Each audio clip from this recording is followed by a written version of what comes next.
Hello everyone, welcome to Naira study hub. आप सब कैसे हैं? आई होप कि आप सभी अच्छे होंगे और अपनी स्टडी को कंटिन्यू कर रहे होंगे।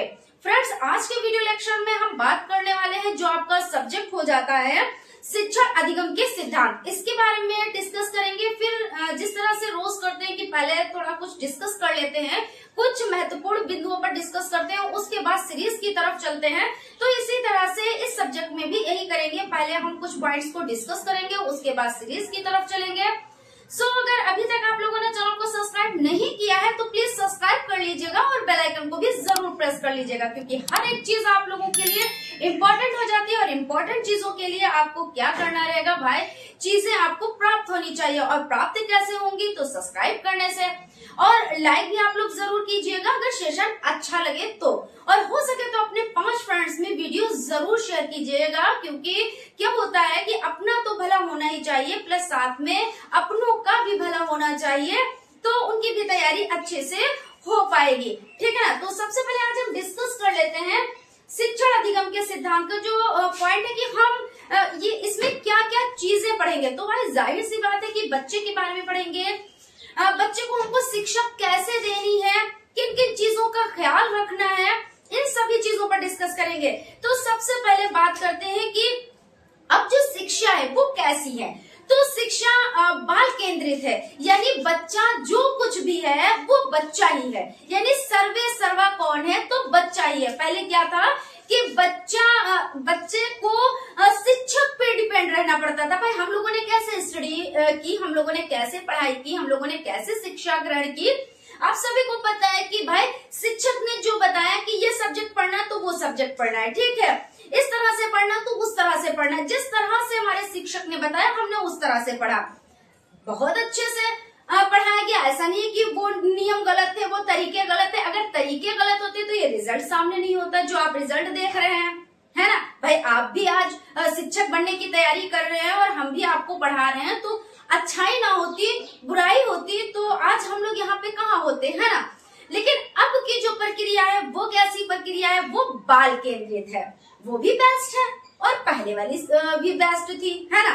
तो अब ऐसी शिक्षा है, इस प्रक्रिया पर डिपेंड है कि जो शिक्षा है वो बच्चों को किस तरह से आपको पढ़ाना है। तो बच्चे का अगर मन करता है कि हमें ये सब्जेक्ट पढ़ना है तो आपको वही सब्जेक्ट पढ़ाना है। कि नहीं, बच्चे का मन कर रहा है अब हम नहीं पढ़ेंगे, हमको खेलना है, तो बच्चे को खेल खिलाना है।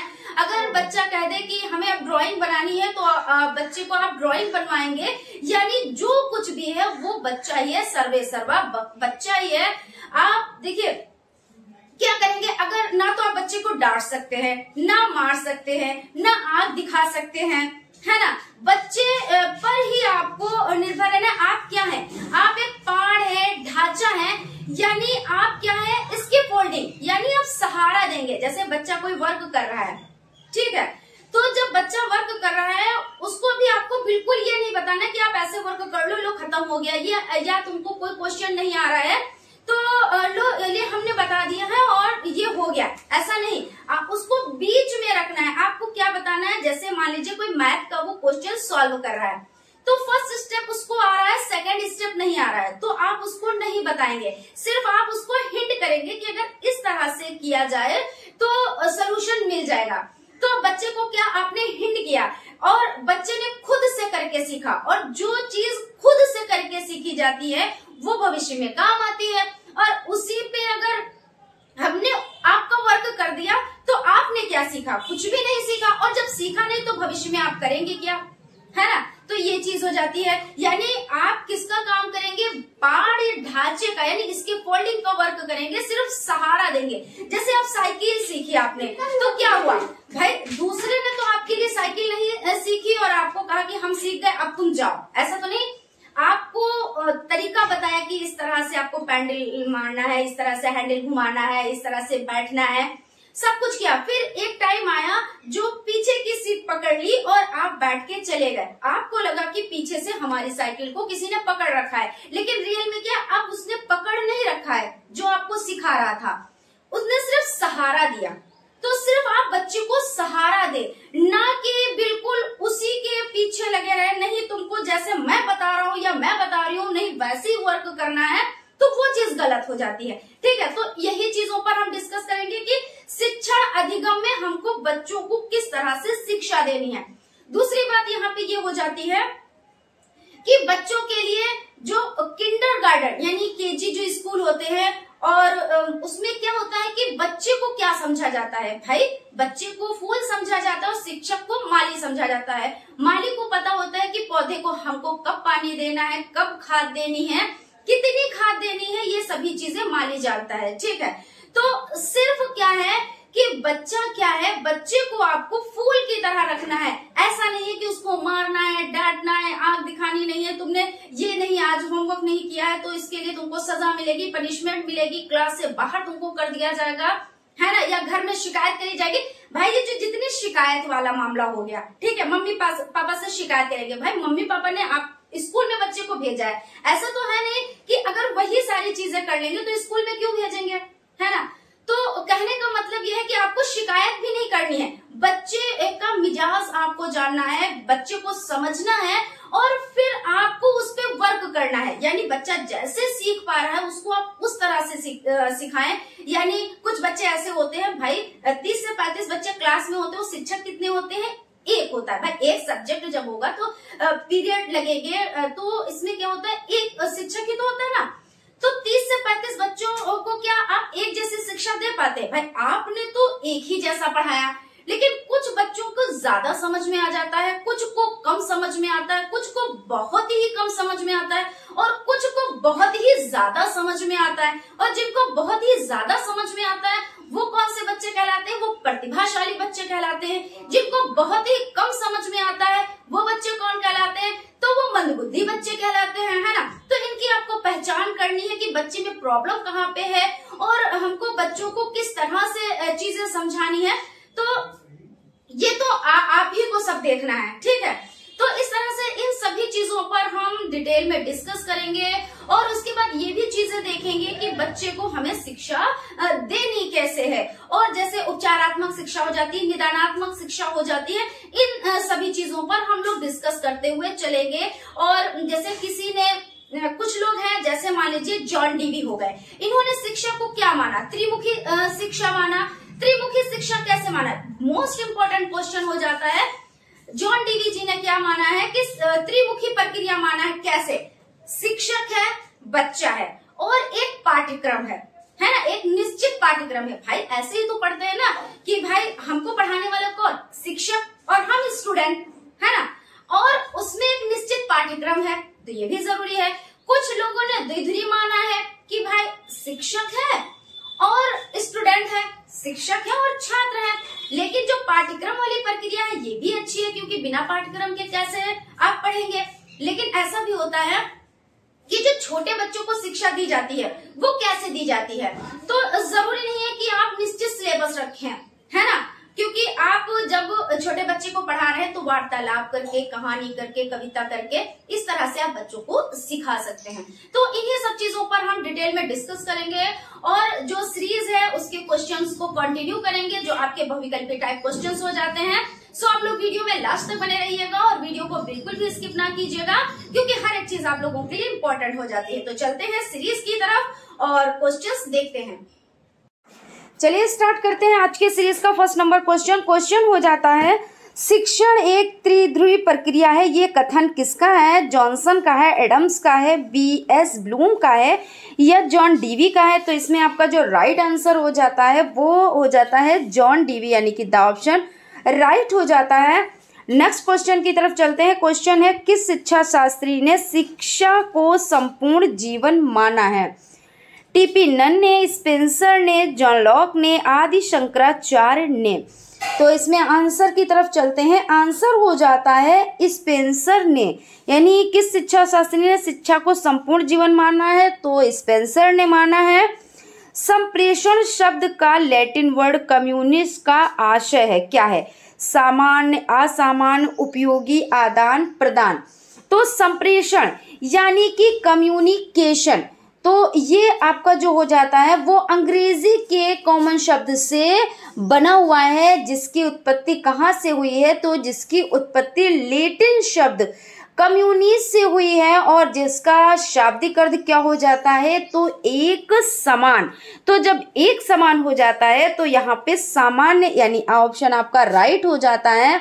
और इसमें होता क्या है, यानी संप्रेषण वो साधन है जिसमें संगठित क्रिया द्वारा तथ्यों, सूचनाओं, विचारों, विकल्पों और निर्णयों को दो या दो से ज्यादा लोगों के बीच या व्यावसायिक उपकरणों के बीच आदान प्रदान यानी लेन देन होता है। यही तो होता है ना कम्युनिकेशन, कि हम आपसे बात कर रहे हैं, आप हमसे बात कर रहे हैं, यानी कम्युनिकेट है, यानी संप्रेषण कर रहे हैं, एक दूसरे से बातचीत कर रहे हैं, यही तो माध्यम हो जाता है ना।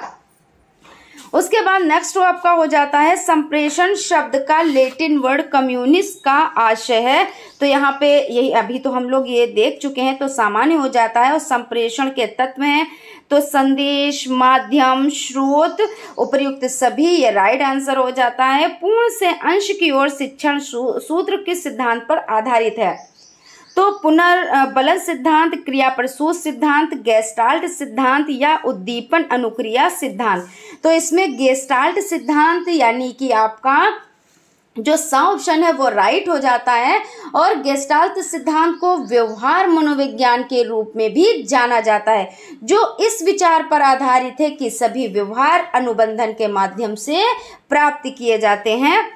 नेक्स्ट क्वेश्चन है प्रश्नोत्तर प्रविधि के जनक कौन हैं, सुकरात, प्लेटो, अरस्तु या जॉन डीवी।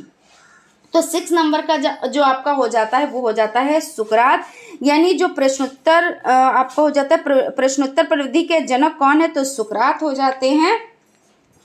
निदान की प्रक्रिया से संपादित होता है समस्या पहचान, समस्या समाधान, समस्या की आवश्यकता, उपयुक्त सभी।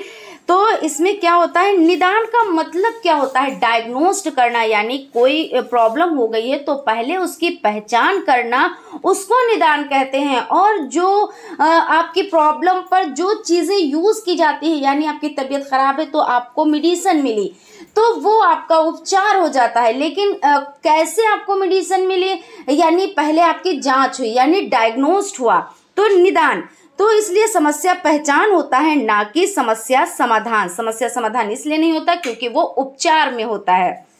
उसके बाद है सूक्ष्म शिक्षण में निम्न में से तत्व का समावेश नहीं होता, सूक्ष्म समय, सूक्ष्म कक्षा आकार, वृद्ध पाठ्य पुस्तक, अभ्यास आधारित शिक्षण। तो इसमें आपका हो जाता है वृद्ध पाठ्य पुस्तक, यानी सा ऑप्शन आपका राइट है। नेक्स्ट आपका हो जाता है पाठशाला विद्यालय को उद्यान की संज्ञा दी, किसने दी, तो हर्बर्ट, मॉन्टेसरी, फ्रोबेल या हो जाते हैं फ्रैंकलिन।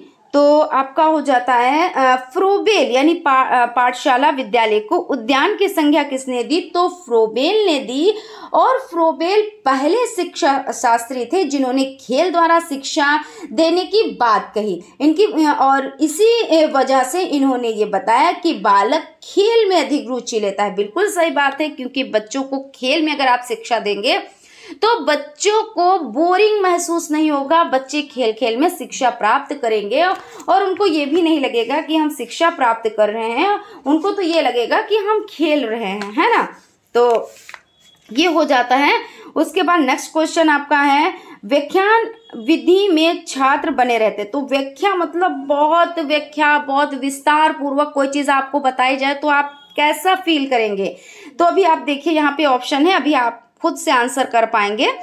सक्रिय रहते हैं, उत्साही रहते हैं, क्रियाशील रहते हैं या निष्क्रिय हो जाते हैं। तो बिल्कुल भाई बहुत ज्यादा व्याख्यान तो उसमें निष्क्रिय ही हो जाते हैं। उसके बाद आपका हो जाता है प्राचीन कालीन शिक्षण विधियां थी पाठ्यक्रम केंद्रित, शिक्षक केंद्रित, और आपका हो जाता है पाठ्य पुस्तक केंद्रित, बाल केंद्रित।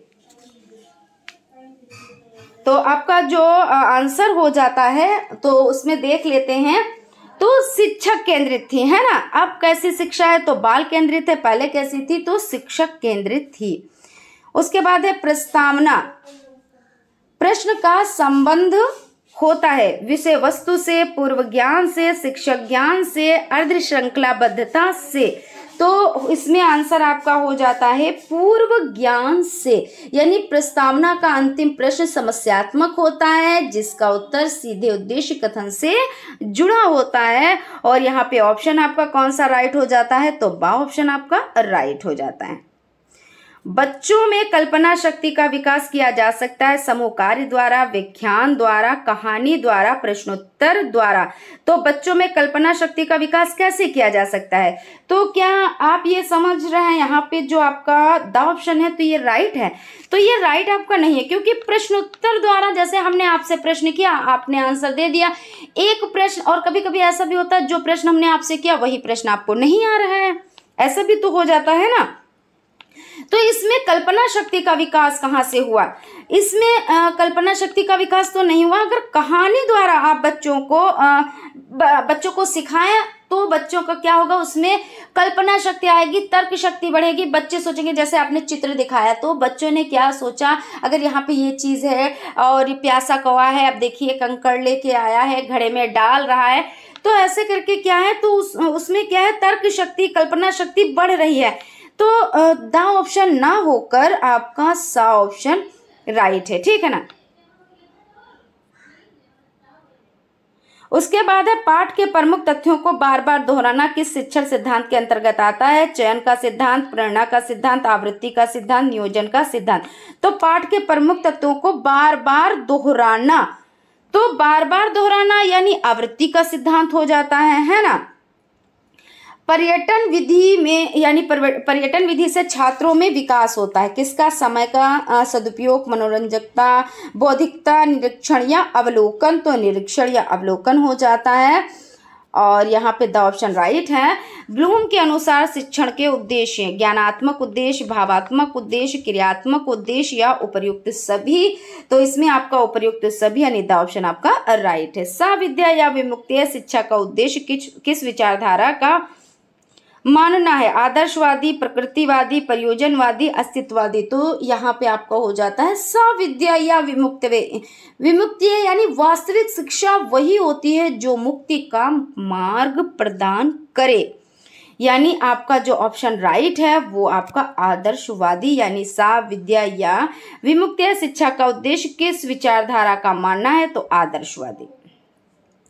गेस्टाल्ट मनोवैज्ञानिक सिद्धांत पर आधारित शिक्षण सूत्र सूक्ष्म, शिथिल, ज्ञात, अज्ञात, पूर्ण अंश, विशिष्ट से सामान्य।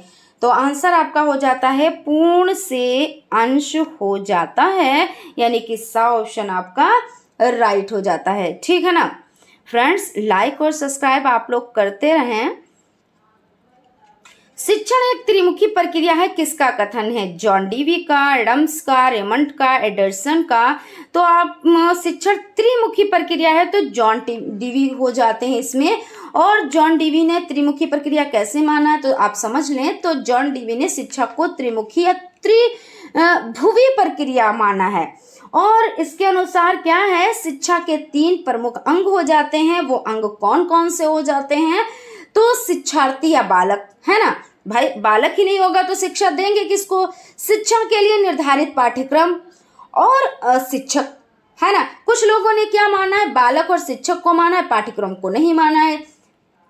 और इन्होंने पाठ्यक्रम को भी माना है, यानी त्रिध्रुवी प्रक्रिया हो जाती है। किन्होंने माना है, तो जॉन डीवी ने माना है। बहुत ज्यादा इंपॉर्टेंट यानी वेरी वेरी इंपॉर्टेंट क्वेश्चन आपका ये हो जाता है, ठीक है। फिर है संप्रेषण शब्द की उत्पत्ति किस लैटिन शब्द से हुई है। उसके बाद आपको हो जाता है क्या क्वेश्चन है, संप्रेषण शब्द की उत्पत्ति किस लैटिन शब्द से हुई है, तो कम्युनिस से हुई है, कम्युनिकल से हुई है, कम्युनिकेशन से हुई है, या इनमें से कोई नहीं। तो आंसर आपका कम्युनिस हो जाता है। उसके बाद चलते हैं नेक्स्ट क्वेश्चन की तरफ। संप्रेषण के प्रकार हैं तो कितने हैं, 4 हैं, 2 है, 1 है, 3 है। तो संप्रेषण के प्रकार देखिए सीरीज के अकॉर्डिंग तो 4 हैं, लेकिन 4 ना होकर आपके 3 हो जाते हैं। कौन कौन से हो जाते हैं, लिखित संप्रेषण हो जाता है, मौखिक संप्रेषण हो जाता है और अशाब्दिक अथवा आंगिक संप्रेषण हो जाता है। तो इस तरह से 3 आपके राइट है। तो इसलिए आपका द ऑप्शन राइट हो जाता है। ठीक है, आप लोग भी थोड़ा सा मैच कर लीजिएगा, थोड़ा सा गूगल कर लीजिएगा, देख लीजिएगा, क्योंकि कहीं पर भी कोई भी डाउट नहीं रहना चाहिए। हालांकि यहाँ पर डाउट कोई भी नहीं है, लेकिन थोड़ा सा आप लोग भी अपना वर्क जरूर क्या कीजिए, आदत डालिए, क्योंकि हमको क्या करना है, हमको सेल्फ डिपेंड बनना है ना। उसके बाद क्या है, प्रोजेक्ट पद्धति के जन्मदाता, तो फ्रोबेल, मॉन्टेसरी, किलपैट्रिक और आपका हो जाता है पेस्टोलॉजी। तो कौन है इसमें? आपका जो 23 नंबर का हो जाता है, तो इसमें यहाँ पे आपका हो जाता है 22 हम लोग देख रहे हैं ना, तो इसमें आपका किलपैट्रिक हो जाते हैं, किलपैट्रिक है। निम्न में से शिक्षण का सामान्य सिद्धांत नहीं है। क्या है? नहीं है। जो सही है वो गलत है, जो गलत है वो सही है। तो पहले हम सही को क्या करते हैं, गलत करते हैं, उसके बाद वो अपने आप से निकल आएगा आपका आंसर। क्रियाशीलता का सिद्धांत है तो गलत है, रुचि का सिद्धांत है तो गलत है, नियोजन का सिद्धांत है तो गलत है, परिमाप का सिद्धांत नहीं है तो ये सही है, यानी द ऑप्शन आपका राइट हो जाता है। कल्पना एवं तर्क शक्ति का विकास किस शिक्षण प्रविधि के माध्यम से करते हैं? व्याख्यान विधि, प्रश्नोत्तर विधि, खेल प्रविधि, कहानी प्रविधि। तो कल्पना एवं तर्क शक्ति का विकास किस शिक्षण प्रविधि के माध्यम से करते हैं? तो भाई कहानी प्रविधि से करते हैं, है ना। द ऑप्शन आपका राइट है, ना कि व्याख्यान विधि। उसमें क्या होता है, बच्चा निष्क्रिय हो जाता है। प्रश्नोत्तर विधि में जैसे आपने बच्चे को प्रश्न दिया, बच्चे ने आंसर दे दिया, तो उसमें तर्क शक्ति कहाँ से बढ़ी है ना। और कहानी प्रविधि में क्या होता है कि बच्चा तर्क लगाएगा, कल्पना करेगा, यही तो होगा ना, तर्क करेगा। सुकराती प्रविधि कहते हैं कहानी प्रविधि को, प्रयोग, प्रश्नोत्तर प्रविधि या विश्लेषण प्रविधि। तो सुकराती प्रविधि आपकी हो जाती है प्रश्नोत्तर प्रविधि, इसलिए सा ऑप्शन आपका राइट है। नेक्स्ट क्वेश्चन है, शिक्षक केंद्रित शिक्षण में शिक्षा का केंद्र बिंदु होता है। शिक्षक होता है, विद्यार्थी होता है, प्रधानाचार्य या पाठ्यक्रम। तो शिक्षक केंद्रित की बात हो रही है भाई। पहले हम लोगों ने स्टडी कैसे की है, शिक्षक केंद्रित। भाई शिक्षक ने जो कह दिया वही होना है, ऐसा तो नहीं है कि हम लोगों की मर्जी से कुछ हुआ है। भाई मार भी खाई, डांट भी खाई, है ना। और थोड़ा सा ये भी रहा कि बहुत ज्यादा डर भी रहता था। अब तो बच्चे एकदम फ्रैंक मूड के, आपने देखा होगा कि बच्चे चाहे तो कंधे पे आपके हाथ रख देते हैं, और ऐसा होता भी है, बच्चे आते हैं कंधे पे हाथ रखते हैं, ऐसा लगता है हम उनके बहुत पुराने दोस्त हैं, यही तो है। लेकिन पहले क्या था, शिक्षक केंद्रित थी, तो शिक्षक जो भी कहता था हम वही करते थे, हम आप सभी लोग ऐसा ही करते थे, है ना। तो यानी यहाँ पे क्या हो जाता है, ऑप्शन राइट हो जाता है। सूक्ष्म शिक्षण पद्धति के जन्मदाता कौन हो जाते हैं? तो डी एलन, स्किनर, बी के पासी या रायबॉर्न। तो डी एलन हो जाते हैं सूक्ष्म शिक्षण पद्धति के जन्मदाता। ठीक है, नेक्स्ट क्वेश्चन की तरफ चलते हैं। पाठ प्रस्तावना कौशल का आधार बिंदु है, पाठ्यक्रम, परिवार, पूर्व ज्ञान या पाठ। तो कौन सा हो जाता है पाठ प्रस्तावना कौशल का आधार बिंदु? तो इसमें आपका पूर्व ज्ञान हो जाता है। और व्याख्यान विधि में छात्र बने रहते हैं, कैसे बने रहते हैं? मूक, सक्रिय, निष्क्रिय, इनमें से कोई नहीं, तो निष्क्रिय बन जाते हैं, निष्क्रिय बने रहते हैं, है ना। व्याख्या हो रही है व्याख्यान विधि में और आप बच्चा क्या है, वो निष्क्रिय है। अधिगम का अर्थ क्या होता है? लक्ष्य प्राप्त करना, सीखना, व्यवहार करना, उपयुक्त सभी। तो ऐसा नहीं है कि उपयुक्त सभी है उसी को चेप दिया, बिल्कुल गलत बात है, क्योंकि इस तरह के क्वेश्चन में बहुत अच्छे से माइंड लगा के वर्क कीजिएगा। और इसमें ये नहीं, बिल्कुल भी नहीं सही है। जब ये नहीं सही है तो अब इनमें 3 में देखना होगा। अधिगम का अर्थ क्या होता है? लर्निंग। क्या होता है? लर्निंग, यानी सीखना। यानी यहाँ पे देखिए वो क्या है, थोड़ा सा लर्निंग, है ना। तो इसका मतलब क्या होता है? सीखना, सीखना। तो आपका जो बा ऑप्शन है वो राइट है। और फ्रेंड्स यहाँ पे आपका सेशन कंप्लीट होता है। आई होप आप लोगों को सेशन अच्छा लगा होगा, और अगर सेशन अच्छा लगा है तो एक लाइक ज़रूर कीजिएगा। और अगर अभी तक आप लोगों ने चैनल को सब्सक्राइब नहीं किया तो प्लीज़ सब्सक्राइब भी ज़रूर कीजिएगा, क्योंकि सब्सक्राइब करने से क्या होता है, आपके पास नोटिफिकेशन पहुँचता है और आप क्लास को ज्वाइन कर पाते हैं। ठीक है, तो फ्रेंड्स मिलते हैं नेक्स्ट क्लास में। Thank you.